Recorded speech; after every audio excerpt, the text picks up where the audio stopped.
Hi guys, welcome back. My name is Sabine from Zennumerostar.com. This video is an answer to a question from one of my subscribers, so thank you so much for that. And the question was, how to find beliefs for a particular thing and change them. I am trying to manifest my SP. I want to know what my beliefs are, what is stopping me, and why I haven't manifested them yet. So in this video, I'm going to talk to you about beliefs in general, how you can identify your limiting beliefs, what supportive beliefs might replace your limiting beliefs, and so on. And then I also have the related blog post as usual, where you find even more information. But before we dive into this video, I want you to know for a fact that even if your starting point is far from being ideal, even if your current situation looks desperate, even if you currently believe that you may have done something that makes this relationship now impossible with your SP, nothing of this will matter when your beliefs are supportive of what you accept to receive. Okay, let's talk beliefs. A quick recap that your beliefs come from your childhood, the way you were raised, what you experienced as a child and as a teenager in your environment and in your culture. If you haven't changed your beliefs by that contradict what you want to experience, in this case a relationship with your SP, I'm afraid to say that your beliefs are still currently driving the show for you. Now, knowing that your beliefs are the ones that need to be adjusted or changed, you may wonder why you haven't changed all of them by now, right? So let's start with that. Some of you would typically call me and say, I know my thoughts go against me, but I swear to you, it's like I can't think of anything else but my situation. And the worst is that they feel guilty when they confess that to me. To be honest with you, I completely get it, because the number of years I was also addicted to my beliefs is quite shocking, to be honest. So I know that feeling far too well. But you need to understand, first of all, that you are not responsible for thinking the way you think, and you are not to blame when you find it difficult to move your focus away from your current situation. This is because your beliefs are still stored in your body, in your brain, and in your heart under the form of emotions. Now, a belief is not only a thought, right? That's why affirming on top of contradictory beliefs cannot work. Now, let's see how a belief can play out in your life.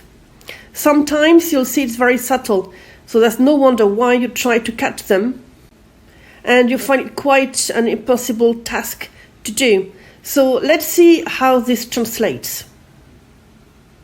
Let's say that our good friend Mary heard as a child during a family dinner with her mother and her aunts that men are cheaters when they travel a lot for the job. Now, Mary is an adult, and obviously she doesn't remember a conversation that happened when she was 6 years of age. Mary is now in a relationship with John. But John has just been promoted and he now needs to travel for his job.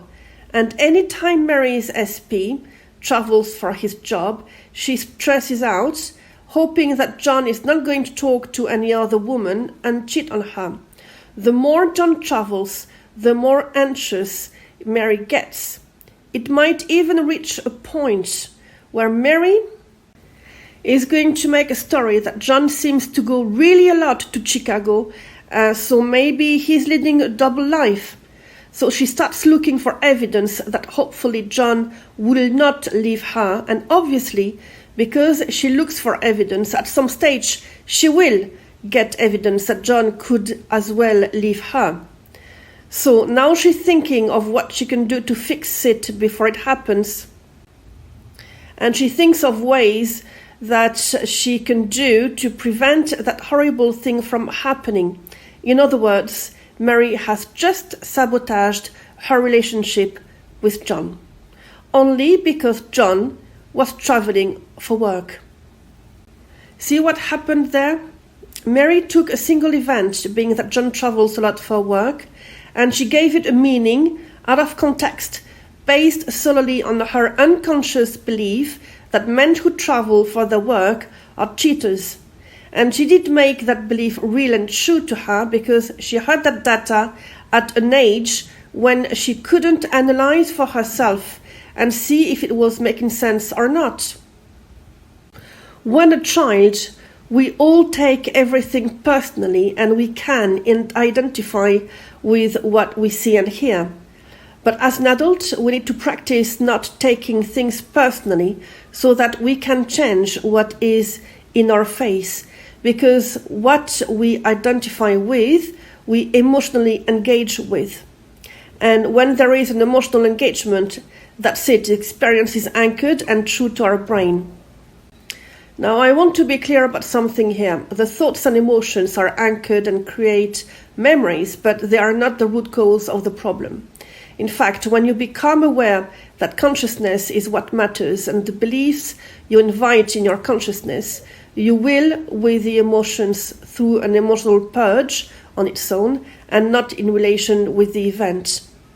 The problem is not the thought either, because it's only data for the brain. So what happened here? Everything was associated and there was a bond between a thought and an emotion simply by the meaning that was applied to the situation. See, the meaning gives a dimension to any given situation, and if the meaning is negative, it will trigger a negative emotion and will be stored as such. As a consequence, what needs to be changed is the meaning behind the situation, the way you perceive it to be. So what do you do to identify all the negative meanings to your beliefs so that you can manifest your SP? Well, as you can see again with Mary's example, it's not always easy to figure out the root cause of every single one of your negative beliefs that may work against you. So the easiest is to monitor what you think of a given situation as an adult and check how you feel about it. There is a way that works very well, and it is by practicing the belief that you are the operant power of your physical reality, and as such, whatever you want has to materialize for you. But for that to happen, you have to practice believing in a new version of who you are. For instance, if you believe that you are a person who cannot manifest, you would typically believe that you cannot change your circumstances because they are real. If that is what you think about you right now, you will have to practice operating from within and leave your circumstances alone.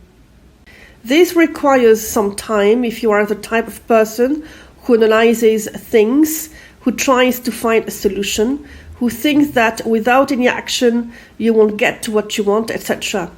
Because the action happens within and not outside of you. This is obviously because changing what's in your face is both inefficient and a waste of your time and energy. You know it, and yet you still do it. Why? Simply because you've been conditioned to believe that when there is a problem, you need to find a solution. At work, this works very well, but in manifesting, it's a bit different. You see, the solution doesn't need to be found because your focus or attention, by focusing on what you want, will naturally happen on your behalf. In the manifesting world, you find closure and you move on. Yes, but you still find it difficult to focus your attention on what you want, and you think back of what happened, you analyze the situation and you get upset. And when you do, you are reconditioning your body because you still associate your SP with an event and a negative emotion.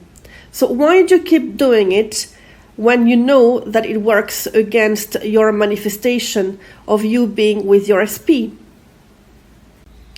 Well, simply because it's what you've always done, and your programming is familiar to your primary brain, which sole function is to protect you from any imagined or real danger. And because it sounds and feels familiar, even if it is upsetting for you, it feels reassuring. If something is reassuring, surely there's no danger. Can you see what it does to you? Being upset when thinking about your SP is so familiar that your inner GPS doesn't see any danger anymore. However, when you start changing your thoughts or start affirming something radically different from what you've already experienced, your inner GPS feels a discord with what you have already experienced, and it will deny the new command. So now that this is clear, let's see what type of beliefs are stopping you from manifesting your SP. You usually have 3 types of negative or limiting beliefs. Negative beliefs about you, about your SP, and about relationships. For instance, a limiting belief could be that you saw that there was a third party and therefore you believe that the third party is a problem.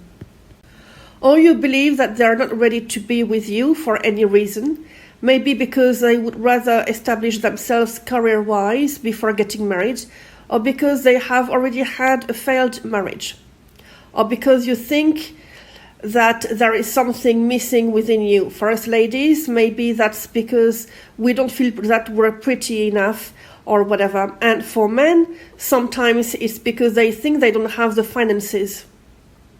Another belief I regularly see is when you believe that you have to eliminate all the limiting beliefs before manifesting the SP, or that if you cannot identify all the limiting beliefs, well, there are probably a couple of them still hanging around, making your manifestation impossible. It could also be that because you take your cues from the physical reality, that the SP behaves a certain way, and because you believe what you see, you have reached the conclusion that they don't want to be with you. All your limiting beliefs come from a low self-concept, or not reminding yourself of everybody is you pushed out, or not reminding yourself of who is your operant power in your quantum bubble. Now, as you can imagine, trying to figure out all your limiting beliefs is not necessary for you to manifest. Otherwise, to be honest, no one would be able to get their SP in the first place. So, how can you identify your limiting beliefs?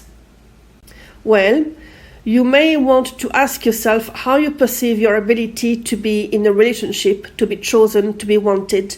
Do you think it's possible for you? In practical terms, you may want to list all your qualities inherent to be in a relationship.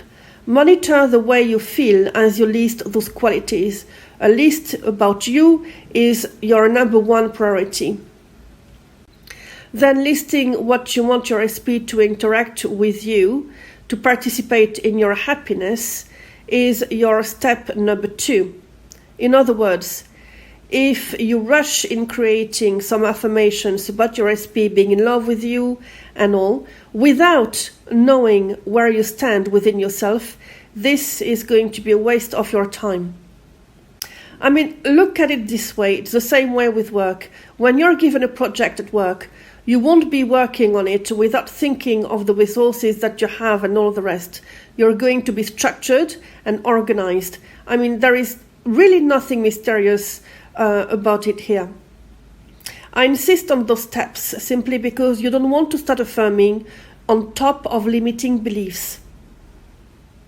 In fact, affirming about your SP, persisting about your relationship with your SP, about the way he thinks about you all the time, etc., especially if you think that you are not the person they want to be with, will backfire on you every single time.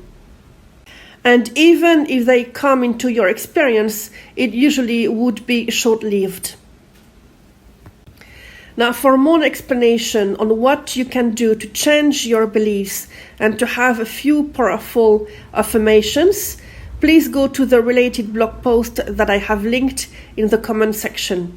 If this still doesn't come natural to you, remember that I have a course on your self-concept that goes into details about the type of questions you can ask yourself, how exactly to change your beliefs. beliefs about yourself, about your SP, and how to become another version of yourself so that you can manifest whatever and whoever you want. As always, I do believe in you. I know that you can do it, and so on that note, happy manifesting.